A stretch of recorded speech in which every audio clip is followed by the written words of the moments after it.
હેમાડાનો ટાઢો બળ વાવાતો હોય, કડકડતી ટાઈડમાં ભૂખ ભમરાડી ગાંડી થઈ હોય, એવામાં વારું ટાણે ચાંચ બંદરનો દેશી બાજરો ઘંટડે દરેલો હોય, લાકડાની કાથરોટમાં હાથ પાણીએ લોટ મેળ્યો હોય, 3 પાણાનો મંગાડો કરી અને અડાયા છાણાના ધીમા તાપે રોટલો ચોળવો હોય, અને ઈ ફૂલેલા દડા જેવા રોટલા ઉપર ગીર ગાયના માખણનો લોંદો લહેરાતો જાતો હોય, શિયાળ બેટના રીંગણાને ભઠ્ઠામાં શેકી અને માંડવીના તેલમાં વઘારેલો ઓળો હોય, ને માથે કોથમીરના પાંદડા વેરેલા હોય, થાળીની કોરે અડીંગો જમાવી બેઠેલો ગીરના રાબડાનો દેશી ગોળ ચટણી હારે વાતો કરતો જતો હોય, અને બાજુમાં લીલી હળદરના ગોળ પતિકા ટોળું વાળી અને ઊભા હોય, રાયના બોડાવાળી દેશી ગાજરની ચીર્યું રાહે બેઠ્યું હોય, કડવા કોઠીંબડાની કાચરિયું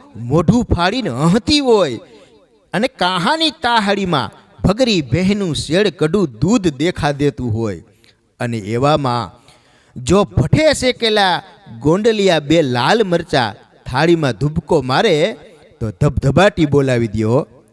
રોટલો અને મરચું અમીર અને ગરીબ બંનેના ભાઈબંધ, આ બંનેની જુગલબંધી તો જમાવટ કરાવી દે.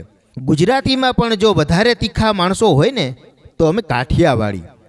બાળપણમાં ગામડે બાપાની બાજુમાં વાળું કરવા બેહતા ને ત્યારે બાપા શેકેલા મરચાની છાલ ઉતારી અમારી થાળીમાં મૂકતા. ત્યાંથી અમને કાઠિયાવાડી છોકરાઓને તીખા મરચાં ખાવાની તાલીમ મળતી. મેથિયા મરચાં, રાયતા મરચાં, બોળિયા ખાટા મરચાં. આહાહા, આ ડીશ આગળ તો 32 ભાતના ભોજન પણ ભોઠા પડે હો બાપા. તો હવે હાલો, મોઢામાં પાણી આવી ગયું, હરિહર કરી લઈએ.